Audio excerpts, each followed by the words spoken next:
6절 말씀, 마태복음 7장 1절에서 6절 말씀,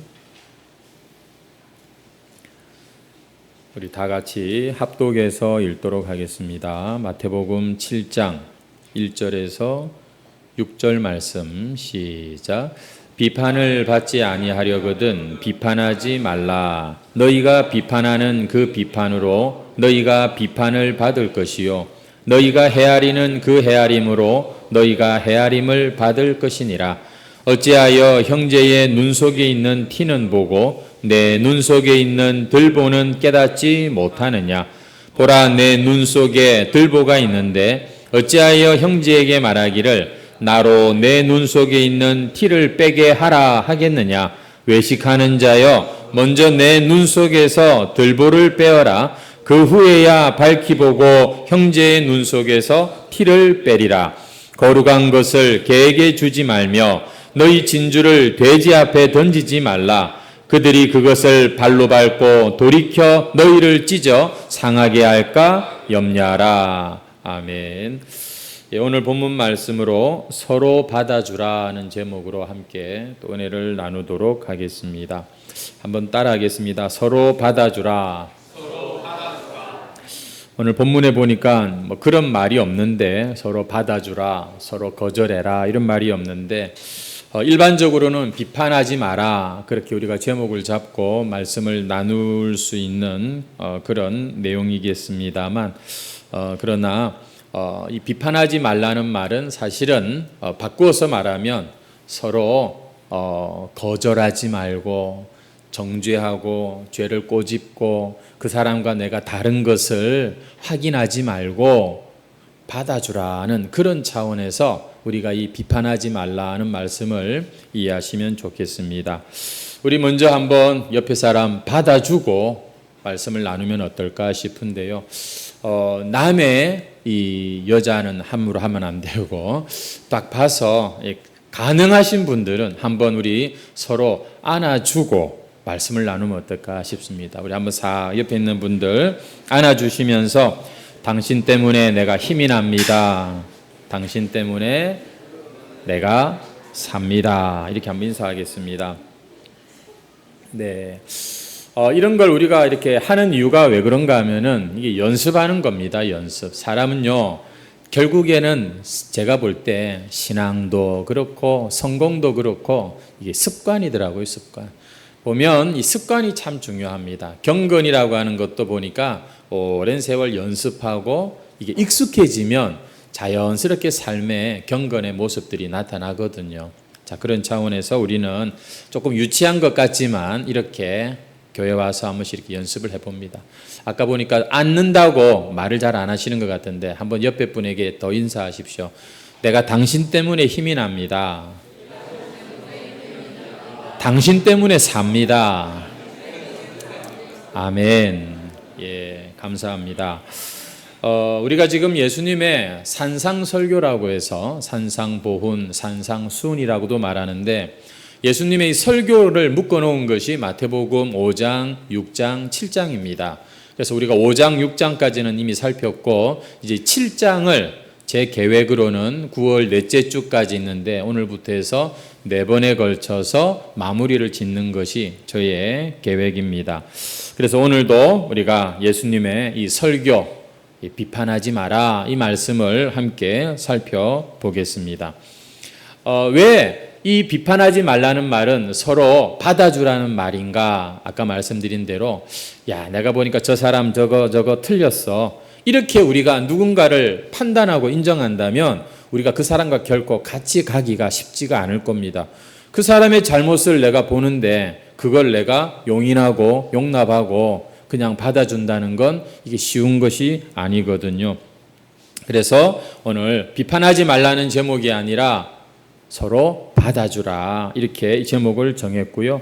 6절에 보시면은 거룩한 것을 개에게 주지 말고 진주를 돼지 앞에 던지지 말라 이런 말씀도 있는데 때로는 정말 우리가 받아줄 수 없는 그런 상황도 있기 때문에 6절에 이 말씀도 있다는 것을 우리가 참고하시고 우리 오늘 말씀을 통해서 서로 잘 받아주는 그러한 참 이 신앙의 모습으로 나아간다면 우리가 의미가 있겠다 싶습니다. 받아주라고 아까 말씀을 우리가 이렇게 했을 때 서로 이렇게 안아주는 것으로 대번에 이렇게 우리가 연상을 합니다. 그렇지 않습니까? 두 팔 벌려 그 누군가 상대방을 안아주는 모습이 받아주는 모습이고, 반대로 받아주지 않는 모습은 뭘까요? 얼굴을 돌린다든지 고개를 돌리고 등을 돌려버리는, 외면하는 그런 모습이라고 하겠습니다. 그런 것들을 생각하면서 우리 말씀을 듣겠습니다. 우리 1절 한번 다시 읽도록 하겠습니다. 시작. 비판을 받지 아니하려거든 비판하지 말라. 여러분, 비판하는 거 그거 별로 좋은 행위가 아니지요. 하지만 사실 사람 안에는 이 비판할 수 있는, 다르게 말하면 판단하고 분별할 수 있는 능력이 있다는 거 아십니까? 왜냐하면 하나님께서 사람을 지으실 때 하나님의 형상으로 지으셨다고 되어 있는데, 이 하나님의 형상으로 지음받은 인간의 본성에는 하나님이 심어 놓으신 지적 판단 능력이라는 게 있단 말입니다.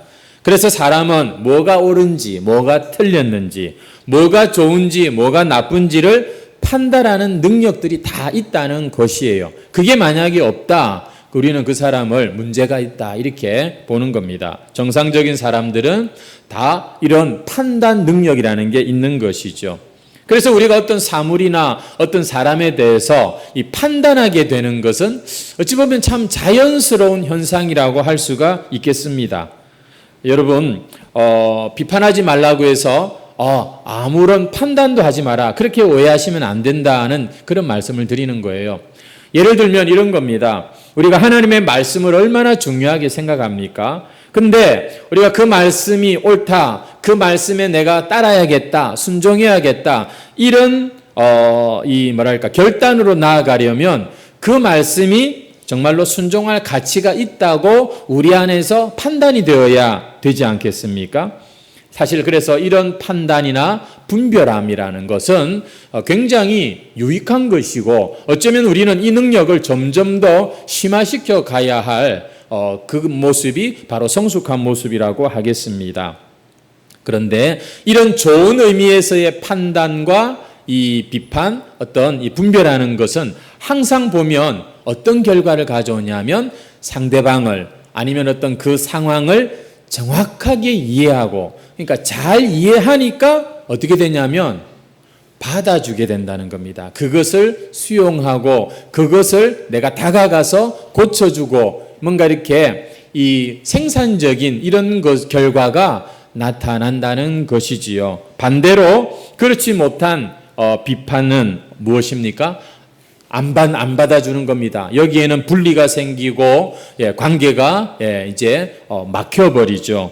거부가 되고 어떤 것을 파괴하는 이런 결과가 바로 오늘 예수님이 말씀하시는 비판하지 말라고 할 때 그 나쁜 비판을 의미한다, 이렇게 보시면 되겠습니다. 그래서 오늘 예수님의 이 말씀은 함부로 사람을 비판하지 말라, 즉 거절하지 마라.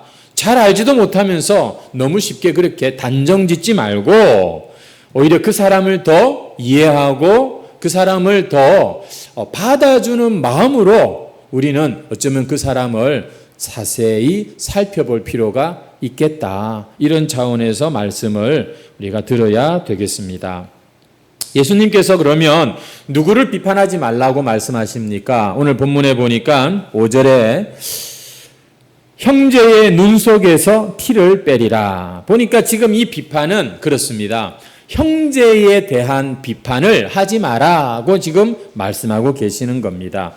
여기서 형제라는 말의 의미는 뭐냐면 함께 예수 믿고 함께 하나님의 가족이 된 바로 우리 교회 식구들을 1차적으로 떠올리면 되겠고, 더 나아가서는 이 세상에 사는 모든 믿는 자들, 기독교인들을 우리가 의미한다고 보면 되겠습니다. 그렇다면 불신자들에 대해서는 우리가 함부로 비판해도 된다는 말이냐? 그 말씀도 결코 아닙니다. 우리가 잘 알다시피 예수님께서는 우리에게, 이 교회에게 정말로 마지막으로 신신당부하신 말씀이 뭡니까? 너희는 가만히 있지 말고 모든 민족으로 족속으로 나아가서 그들에게 이 복음을 전하라. 여러분 이게 무슨 말입니까? 모든 민족이라고 하는 건 불신자들을 의미하는 겁니다. 안 믿는 사람들에게 저것들은 안 믿는다 이러면서 우리가 마음문을 닫아버리는 게 아니라 오히려 계시록에 보면 예수님은 교회의 앞에 열린 문을 두시면서 우리가 계속해서 나아가기를 원하시는 거죠. 가서 영혼을 구원하고 가서 세례를 주고 제자를 삼는 이런 일들을 하기를 원하신다고 볼 때 사실 대부분의 불신자들도 우리에게 비판의 대상이 아니라 받아줘야 할 대상이라는 것이 우리가 성경 전체의 교훈을 생각해 보면 너무나 분명하죠. 그렇다면 불신자도 그렇게 우리가 받아줘야 된다면 믿음의 식구들에게는 더더욱 그렇게 우리가 받아주는 그런 삶을 살아야 되지 않겠느냐 하는 것이 우리가 오늘 본문의 아주 강조점이라고 할 수 있겠습니다. 그렇다면 여러분, 왜 우리는 형제를 또 나아가서는 이 세상의 사람들을 비판하지 않고 받아주려고 해야 하는 것입니까? 예수님의 말씀이 그러니까 그냥 생각하지 말고 무조건 아멘하고 순종해야 되는 것도 맞습니다만 오늘 본문에 보면 그 이유가 2절에 예수님께서 이렇게 말씀하십니다. 너희가 비판하는 그 비판으로 너희가 비판을 받을 것이요 너희가 헤아리는 그 헤아림으로 너희가 헤아림을 받을 것이다. 내가 형제를 받아주지 않고 비판하면 거절하면 나도 형제에게 비판받고 거절당할 수 있기 때문에 그렇다는 겁니다. 그러면 서로 맞지 않는데 안 보고 살면 좋겠네. 하지만 성부, 성자, 성령 삼위가 온전히 하나를 이루시는 이 하나님의 입장에서 볼 때 이 세상에 믿는다고 하는 자들이 하나가 되었다고 하는 자들이 서로 안 보고 편하게 이게 너무 하나님께는 가슴 아픈 일이고 결코 하나님 기뻐하시는 일이 아니지 않겠습니까? 결국 우리가 그러면 안 보지 그건 깨어짐을 의미합니다. 성령의 하나됨을 지키는 모습이 아니라 깨트리는 반성경적인 비성경적인 모습이 되기 때문인 것이죠. 성도 여러분, 사실 우리가 비판을 한다, 비판을 받는다 하는 이 문제에서 그 어느 누구도 벗어날 수 있는 자유로울 수 있는 완전 무결한 사람은 아무도 없습니다. 우리는 모두가 다 예수님의 보혈이 필요하고 하나님의 용서가 필요한 그런 죄인들이지요. 여러분, 그런 차원에서 볼 때 아마 누군가가 나를 보면 반드시 비판할 게 보일 겁니다. 그렇지 않겠습니까? 우리 모두는 다 누군가가 볼 때에 이 성에 차지 않는 뭔가 부족한 냄새가 많이 풍기는 그런 것입니다. 여러분, 물론 거기에 차이는 있을 수 있어요. 정말 아주 이 인간이기를 포기한 감옥 가야 마땅한 그런 사람들과 또 법 없이도 사는 사람들은 분명히 차원이 다르죠. 그럼에도 불구하고 거룩하신 하나님 앞에서는 50보 100보입니다. 도토리 키재기라는 것이에요. 우리는 어느 한 사람도 이 세상에서 아무 비판받을 그런 허물이 없다라고 말할 완전 무결한 사람은 없습니다. 그렇기 때문에 하나님은 아들을 이 땅에 보내주셨고 아들의 그 피, 희생을 통해서 우리 죄인들을 용서해 주시고 받아주신 거예요. 우리가 하나님께 어떤 존재입니까? 받아진 존재입니다. 믿으십니까? 우리는 하나님께 받아들여진 존재예요. 이게 믿어지면 여러분 우리가 우리 옆에 사람도 그렇게 당연히 볼 수가 있어야 되겠죠. 하나님이 우리를 받아주셨는데 우리 역시 더 이상 비판하는 거, 거절하는 이 습관은 그치고 주님처럼 받아주기를 힘쓰고 연습하고 노력해야 이게 마땅한 것이죠. 주님이 받아주시는데 우리가 거부한다? 그건 있을 수가 없는 것입니다. 하지만 이 말은 그 사람의 어떤 허물이나 죄를 묵인하고 용납하고 그냥 덮어버리라는 말은 결코 아닙니다.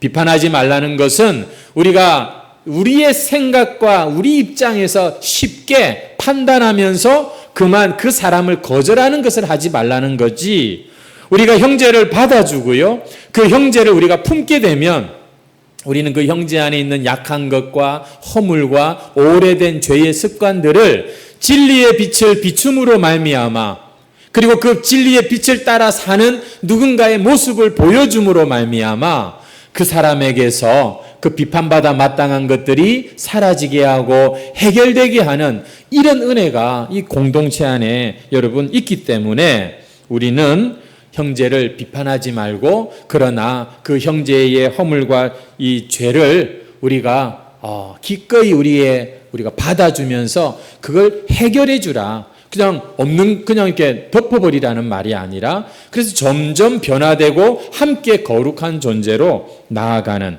이런 차원에서 우리가 오늘 말씀을 이해를 해야 되겠습니다. 그래서 성도는 하나님이 받아주시고 하나 되게 하신 주님의 이 몸된 교회를 함부로 비판한다거나 함부로 거부한다면 이것은 예수님이 이 땅에 오셔서 이루시고 하나님이 지금 정말 이 하나 되게 하신 그 주님의 몸을 찢어버리는 엄청난 죄를 짓는 것과 같다. 그래서 이 비판한다는 거 이거 그냥 우리가 도덕적으로 그냥 이 좋은 게 좋다고 생각할 게 아니라, 하나님이 지금 어떻게든지 다 받아주고 덮어주고 품어주고 하나가 되게 하시는데 내가 거기에 역행한다는 건 이건 결코 신앙의 모습이 아니겠지요. 그래서 이게 굉장히 중요한 문제고, 하지만 이게 또 참 우리에게는 너무나 어려운 문제라고 할 수가 있겠습니다. 왜냐하면 우리가요, 사람이라는 게 그래요. 아까 말한 대로 어느 한 사람, 완전 무결한 사람은 없거든요. 모를 때는 몰랐는데, 멀리서는 몰랐는데 가까이서 지내고 보니, 좀 친해지고 보니까 이 사람의 허물이 보여요. 이 사람의 약한 모습이 눈에 들어옵니다. 그러면 가까이 지낼수록, 오래 지낼수록 점점 더 그런 것들이 더 커 보이면 여러분 어찌 되겠습니까? 자연스럽게 관계가 예전 같지 않아지고 그냥 그 사람에 대해서 더 이상 실망하고 이제는 기대도 하지 않는 이런 무심한 관계, 이런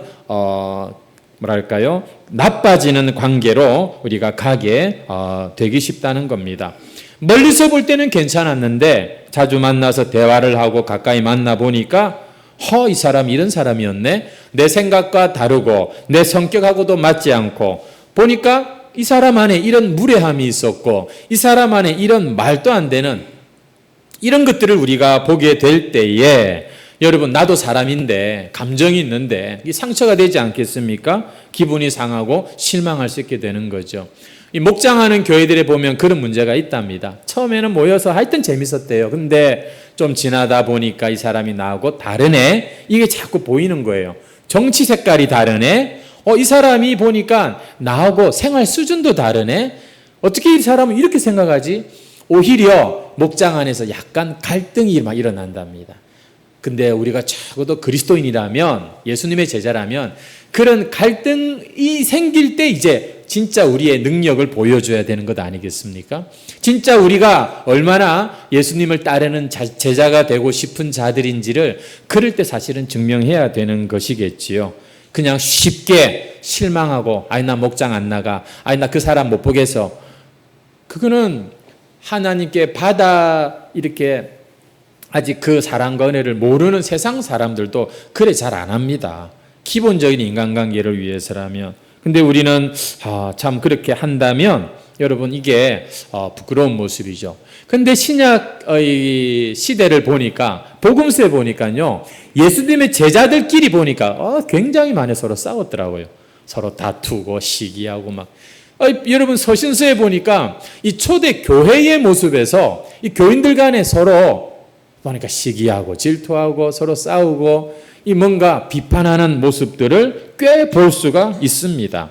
무슨 얘기인가? 우리가 여러분 완전한 자가 없습니다. 우리도 예외가 아닙니다. 문제는 그러다 보니까 너무 쉽게 다른 사람에 대해서 판단하고 한 몸 된 것을 부정하고 그걸 깨트리는 이런 큰 문제, 큰 죄를 우리가 짓게 되는 것이죠.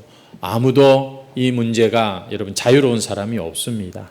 그래서 오늘도 우리는 이 말씀을 들어야 되지 않겠습니까? 어떻게 하면 우리가 형제를 비판하기보다 그를 받아주고 또 우리 공동체가 더 견고하게 세워가게 할 수 있을까? 제가 두 가지를 생각을 했는데 첫 번째는 뭐냐면 형제의 허물과 죄가 보일 때 그걸 가지고서 우리가 비난하기보다는 그때 내 자신을 돌아보는 겁니다. 내 자신을 생각해 보는 것이지요. 혹시나 나 때문에 저런 말을 하는가? 혹시나 우리의 이 미숙한 우리 목장과 우리 교회에 아직도 참 이 온전하지 못한 모습 때문에 저 사람이 저렇게 함부로 말하고 저런 잘못을 하는 것인가 하고 나를 좀 살피는 계기로 꼭 삼아야 된다는 겁니다. 우리는 누군가 딱 어떤 문제가 보이면 바로 그냥 그것을 선생님이 지적하듯이 딱 지적하는 것은 이거는 아직 제자의 모습이 아닙니다. 제자들은 그 모습을 볼 때 왜냐 우리가 한 몸이거든요. 이게 혹시 나에게서 기인된 것은 아닌지 왜 저럴까 하면서 우리는 우리 자신을 돌아보는 이 모습을 가져야 됩니다. 여러분 제가 이 자녀들과 이렇게 관계를 해 보면서 예전에 이제는 다 출가도 하고 이제 다 성인들이 되었습니다만 여전히 부모의 마음에는 이게 성에 안 차는 모습이 있습니다.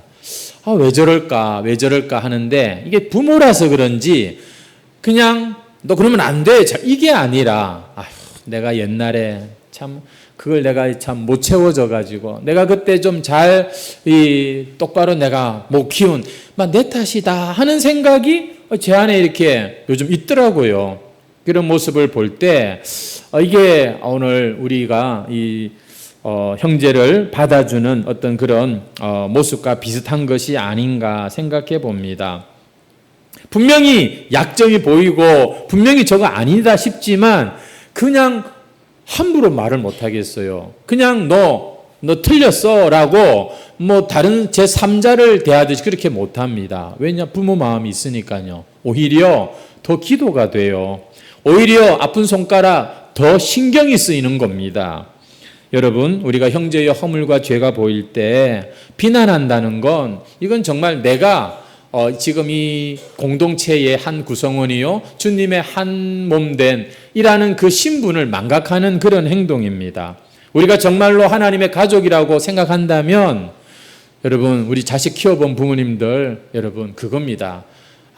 이건 혹시 내가 참 부족해서 하면서 같이 그걸로 인해서 아파하고 안쓰러워하고 고통할 수 있을 때 여러분 이것이 바로 오늘 주님의 비판하지 말라 서로 받아주라는 그 말씀이 가능해지는 그런 첫 번째 마음의 모습이라고 생각하는 것이죠. 5절 말씀해 보시면 외식하는 자요 라는 말이 나와요. 여러분 외식한다는 말은 가면을 썼다는 그런 원어의 뜻이 있는데 이 외식하는 것은 겉과 속이 다르다 이런 표현인데 그래요. 외식하는 자 왜 외식한다고 예수님이 말씀하십니까?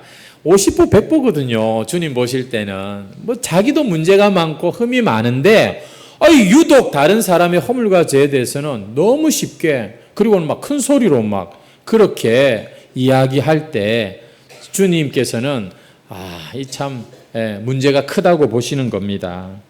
우리 중에도 그런 사람이 있을지 몰라요. 나는 너와 달라. 나는 너처럼 그런 죄 안 지어. 맞아요. 분명히 당신이 더 옳고 당신이 더 훌륭하십니다. 하지만 그래서 그런 이유로 다른 사람의 약점과 허물에 대해서 쉽게 말해버린다고요. 함부로 그렇게 비난하고 그냥 거절을 해 그 사람을 우리가 안 받아준다고요. 여러분 그것은 더 큰 죄다. 오늘 주님께서 이렇게 말씀하고 계시는 겁니다. 오늘 공동체 안에 우리 형제들 가운데 저분은 왜 저럴까? 저 왜 예배 시간에 참 저러고 있을까? 저분은 왜 중직자인데 왜 저렇게 무책임할까? 왜 저 사람은 저렇게 말을 할까? 여러분 이런 생각이 들 때 주여 하면서 우리 자신을 좀 먼저 돌아보는 여러분 그런 태도와 자세가 오늘 이 말씀을 들은 자들에게서 반드시 나타나야 되지 않겠나 싶습니다. 그때 하나님의 여러분 이 참 말씀의 말씀대로 우리 안에 변화의 역사 그리고 그 진리의 빛이 우리를 새롭게 하고 고치는 것이지 이 아내의 잔소리로 남편이 변하지 않습니다. 사람은 잘 변하지 않는 것 같아요. 콕 집어줘야지. 그래가지고서 정말 쪽집게 강사처럼 사람을 이렇게 틀린 것을 이제 바꾸는 그런 경우가 없는 겁니다. 제가 아는 어느 목사님 이 설교할 때 들어보니까 자기 교회에 그냥 교회를 아직 왔다 갔다 하는 그런 분이 있는데 이제 집사 직분까지 받았대요. 그런데 이분이 신앙생활이 영 뭐 좀 시원찮았는데 자기가 이 손을 다쳤는데 주일날 예배를 드리고 나서 이 손이 너무 급속도로 회복이 빠르고 나았다는 겁니다. 근데 이 믿음이 별로 안 좋은 이분이 이 집사님이 그걸 목사님이 고쳐주셨다. 목사님 예배 시간에 내가 고침받았다. 이러면서 굉장히 막 흥분을 하고 그걸 너무 좋게 받아들이더라는 거예요. 그래서 참 감사합니다, 하나님. 이러고는 이제 그분의 신앙생활이 더 훌륭하게 자라기를 원했는데 이분이 너무 이제 자기랑 기쁜 나머지 아내한테 그랬답니다. 여보, 내가 가가지고서 내 친구 아무개 알제 내가 주일날 교회 데리고 나올 수 오늘 내가 금요일쯤 됐겠죠. 가가지고서 내가 만나가지고서 내가 설득해 올게. 이렇게 얘기를 한 거예요. 근데 그때 아내의 마음에 순간 걱정이 됐나 봅니다. 여보, 그 사람한테 가가지고 당신이 얘기하면 당신이 넘어간다. 아직까지 당신은 덜 됐으니까 가서 전도하려고 생각하지 말고 당신이나 똑바로 해라. 이렇게 얘기를 딱 한 거예요. 근데 그 말을 들은 이 남편의 마음에 순식간에 이 섭섭한 마음이 든 겁니다. 그래, 나는 아직도 덜 됐다 이거지. 나는 아직도 전도는커녕 그런 사람한테 가면 오히려 너무 알겠다 이라고는 그리고는 그냥 그날 집을 나와가지고서는 주일까지 안 들어왔다는 그런 얘기를 들었습니다. 실제로 뭐 그런 일이 있었다고 들었는데 사람이 이렇습니다. 참 약합니다. 막 그렇게 은혜 받고 좋다가도 비판 한마디, 당신 아직 안 돼, 그럼 멀었어. 그 말 한마디에 삐져가지고서 교회를 뭐 안 나오는 이런 모습이 이게 우리의 모습인 것이지요. 그래서 우리는 참 어른이 되어 갈수록 더 조심스러워지는 것 같습니다. 마치 내 자식 키울 때는 몰랐는데 손주를 키울 때는 우리 할아버지 할머니들의 마음이 더 조심스러워지는 것처럼 우리가 신앙이 어른이 되면 될수록 더 우리는 조심하게 되고 하는 것 같아요. 아직도 다른 사람의 티가 선명하게 보이는 그런 분이 혹시 계십니까? 성경은 말합니다. 그 사람은 자기 안에 들보가 있는 사람이라고 이렇게 주님이 말씀하세요. 들보가 뭔지 아시죠? 대들보. 집안을 세우는 그 기둥 같은 것 말입니다. 여러분, 그런 것이 눈 안에 들어있다? 그게 말이 안 되는 거거든요. 이게 무슨 말인가 생각을 해보니까 누군가의 어떤 잘못이 보여요. 그건 그 사람의 그 잘못된 것이 내 안에도 있다는 겁니다. 내 안에 그게 있으니까 그게 내 눈에 보이고 그게 유달실이 싫은 거예요. 왜 아버지들이 자식들의 어떤 모습을 보면 막 이렇게 화가 나고 이 짜증이 나는 건 내 안에 사실은 그 약함이 있기 때문에 자녀들을 우리가 더 막 그렇게 엄격하게 재지 않겠습니까? 그렇습니다. 유난히 누군가의 허물이 커 보입니까? 그 들보가 망원경, 현미경 역할을 하는 거거든요.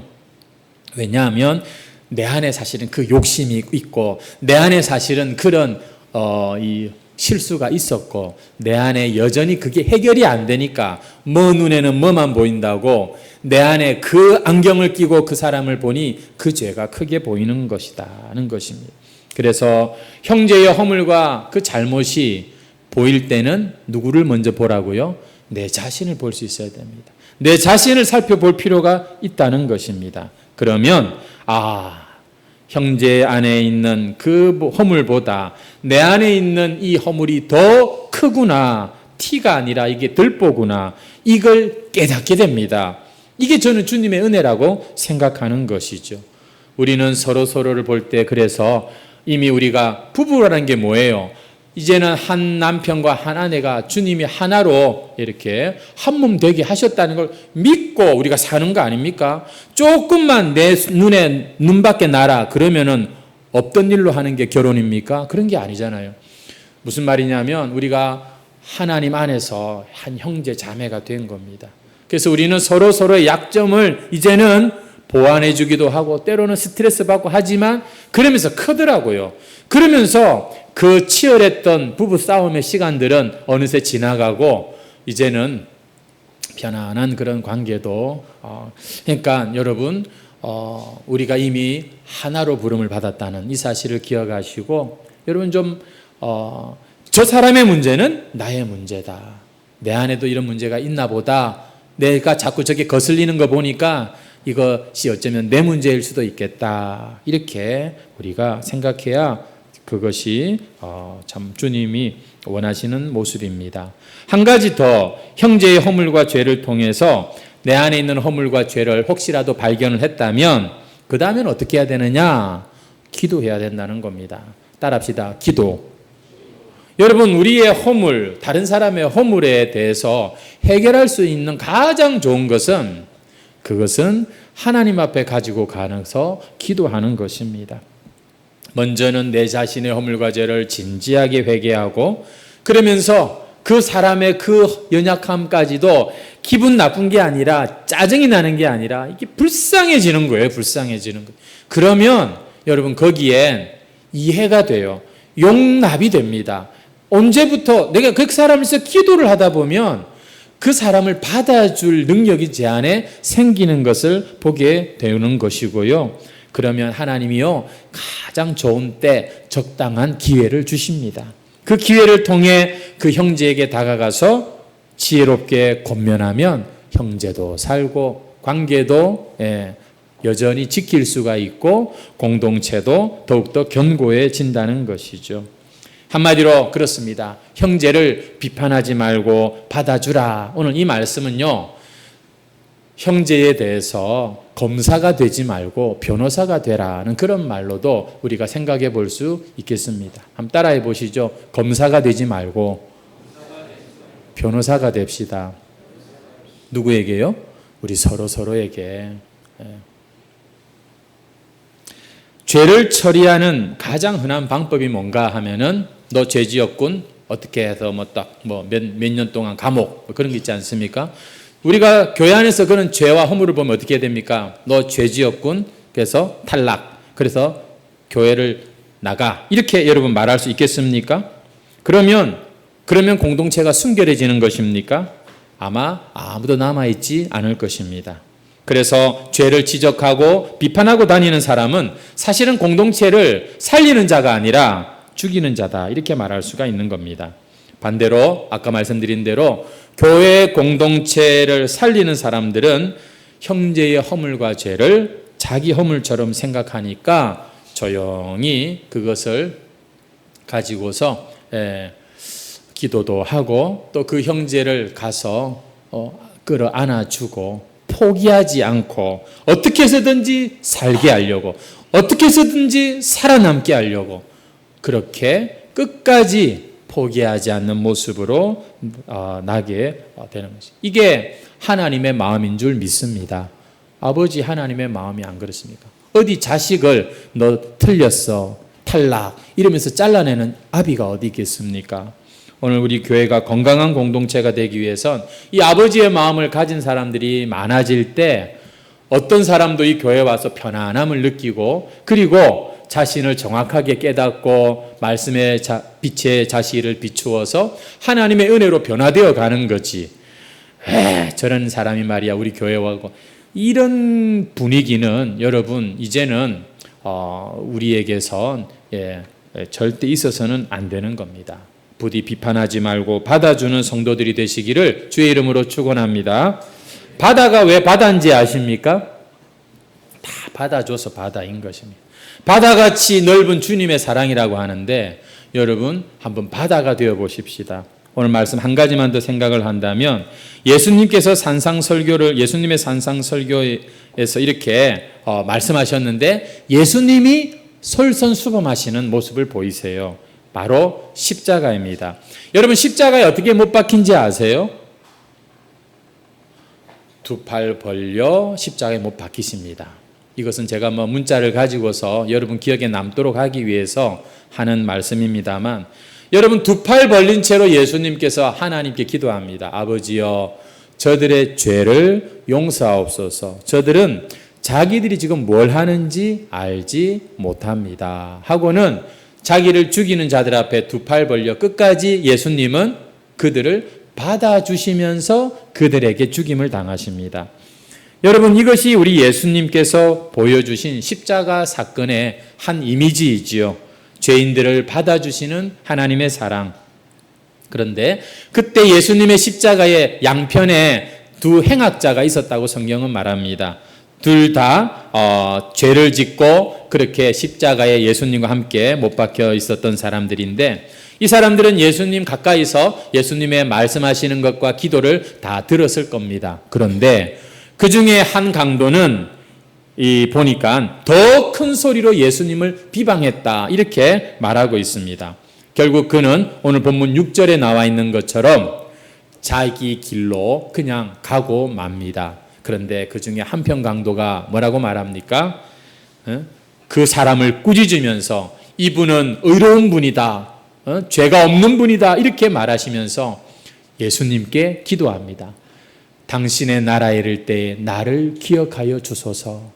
여러분 그때 예수님께서는 이 죄인을 향하여서 뭐라고 말씀하시냐면은 내가 오늘 나와 함께 낙원에 있으리라.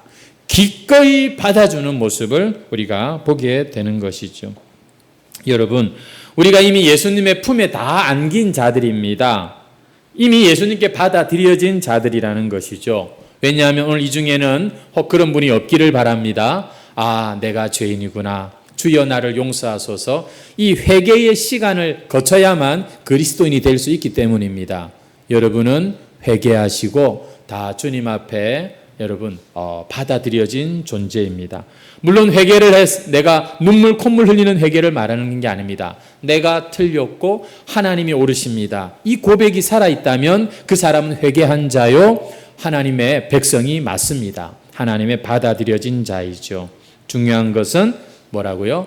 내가 그분께 이렇게 받아들여지고 이렇게 하나님을 예배하는 자가 된 것 같이 내 옆에 있는 이 사람도 하나님께 받아들여진 존재가 되었다라는 것을 여러분 우리가 잊지 않는 것입니다.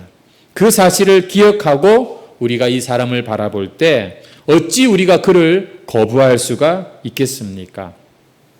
그래서 여러분 바울이 이런 말을 했어요. 우리 로마서 14장 1절 말씀입니다. 같이 한번 읽어볼까요? 로마서 14장 1절 시작. 믿음이 연약한 자를 너희가 받되 그의 의견을 바울은 우리 이미 주님께 받아들여진 존재들은 계속해서 우리도 받아주는 연습을 해야 된다. 그래서 믿음이 연약하다. 뭔가 문제가 있죠. 하지만 비판하지 말고 받아주라. 우리 로마서 15장 1절 2절 말씀입니다. 같이 읽겠습니다. 시작. 믿음이 강한 우리는 마땅히 믿음이 약한 자의 약점을 담당하고 자기를 기쁘게 하지 아니할 것이라. 우리 각 사람이 이웃을 기쁘게 하되 덕을 세우도록 할지니라. 믿음이 좋은 분이라면 믿음이 안 좋은 약한 사람들을 어떻게 해요? 받아주고 그 약점을 담당하고 나를 기쁘게 하지 말고 이웃을 기쁘게 하는 그런 자세를 가져야 됩니다. 라고 말하면서 7절에 보면 이렇게 말씀하고 있어요. 같이 한번 읽겠습니다. 시작. 그러므로 그리스도께서 우리를 받아 하나님께 영광을 돌리신과 같이 너희도 그렇게 되면 어떻게 된다고요? 그리스도께서 우리를 받아 하나님께 영광을 돌렸답니다. 우리가 서로를 받을 때 하나님이 영광을 받으시는 줄 믿습니다. 아유, 내가 예수도 아닌데 어떻게 내가 주님처럼 모든 사람을 받을 수 있을까? 이거는 겸손이 아닙니다. 내가 예수님의 제자이기 때문에 우리는 주님의 이 교훈을 잘 받고 이 길로 가기를 마땅히 힘써야 하는 것이죠. 아유, 난 못해요. 그건 받아들여진 것을 모르거나 자기의 신분을 망각하는 것입니다. 그러고 보니 이 눈 속의 티는 막 후빈다고 해서 빠지는 것이 아니라 눈물을 흘리니까 자동적으로 이렇게 빠지게 되더라고요. 우리 해광 성도들이 다시 한번 참 우리 서로에 대해서 두 팔 벌려 서로를 받아주고, 그것이 힘들고 어렵지만 기도하면서 하나님께 누구든지 받아줄 수 있는 그런, 또 이 참 우리의 귀한 것을 함부로 주지 않는 그런 이 분별력도 함께 가지면서 우리가 교회, 해광교회를 더욱더 잘 세워가는 그런 성도들, 우리 교인들이 되었으면 좋겠습니다. 자, 연습해 보겠습니다. 두 팔 한번 이렇게 한번 펴십시오. 옆 사람 부딪히지 않도록 조심하시면서 딱 이렇게 펴시고, 주여 누구든지 이 안에 내가 다 품을 수 있는 그런 큰 믿음의 그릇이 되게 해달라고 하면서 우리 주님 앞에 우리 찬송하고 기도하도록 하겠습니다. 손 내리시기 바랍니다. 찬송가 463장입니다.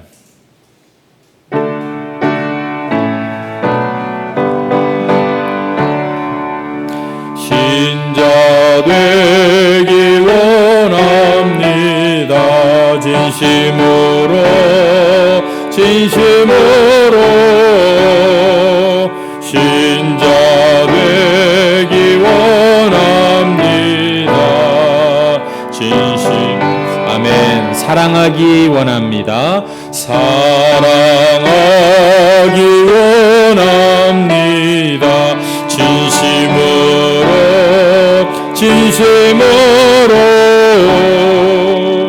사랑하기 원합니다.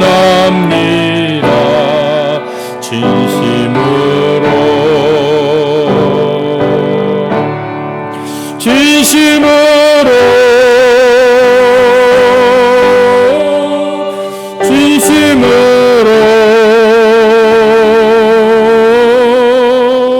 사랑하기 원합니다. 진심으로 거룩하기 원합니다. 거룩하기 원합니다. 진심으로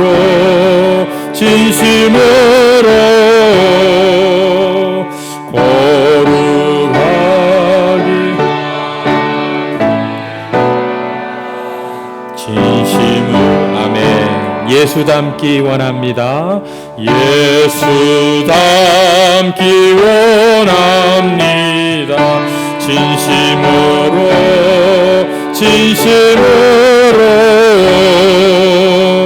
예수 닮기 원합니다.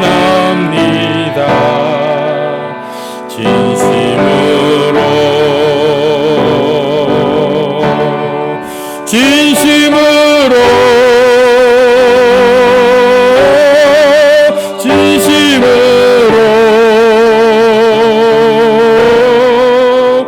예수 닮기 원합니다. 진심으로.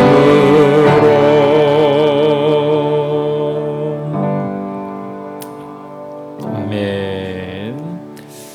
자, 우리 오늘 말씀을 생각하시면서 우리 시간 한번 조용히 기도하는 시간을 가지기 원합니다. 하나님 우리를 받아주신 것 같이 우리가 서로를 받아주는 자세를 가진다면 우리는 쉽게 형제를 비판하거나 정죄하거나 거절할 수 없을 것입니다.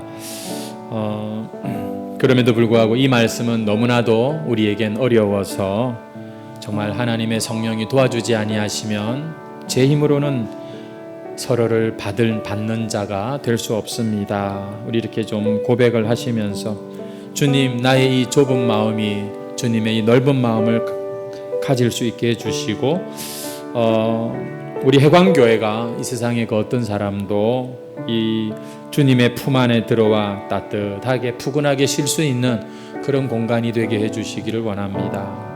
우리 말씀 앞에 결단하면서 우리 기도할 자는 기도하시고요. 우리 주보에 보시면은 한 문장으로 오늘의 말씀을 적으라는 그런 본분이 있는데, 여러분 적으실 분은 적으시면서 우리 마음을 정하시고 우리 결단하는 시간을 갖겠습니다.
네, 기도하겠습니다.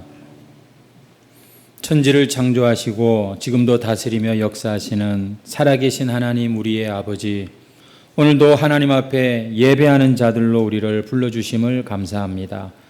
하나님께 영광을 드리고 다시 한번 우리의 몸과 마음이 새로워지는 그런 이 예배가 되게 해 주시옵소서. 오늘 비판하지 말라고 말씀하시는 이 주님의 말씀 앞에 그동안 형제의 약함과 허물을 받아주지 못하고 큰 소리로도 비판하고 작은 소리로도 비판하였던 나의 허물과 죄악을 주님 앞에 회개합니다. 나 자신과 가족에 대해서는 관대하면서도 다른 사람과 하나님의 가족들에게는 엄격하였고 무심하였고 쉽게 비난했던 일들을 회개합니다. 내 안에 더 큰 허물이 들보처럼 있다 보니 받아주어야 할 형제를 내가 그동안 비판하고 거절하였던 것을 깨닫습니다. 주여 용서하여 주시옵소서.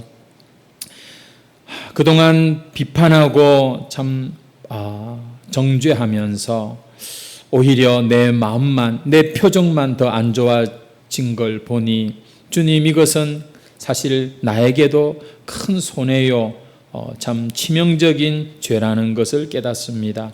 주여, 두 팔 벌려 이 세상의 모든 비판을 참 받고 정죄받는 자들을 받아주신 우리 예수님처럼 주님의 제자인 우리들도 오늘 말씀을 듣고 이제 서로 받아주는 자가 되기를 힘쓰는 우리가 되게 해 주옵소서.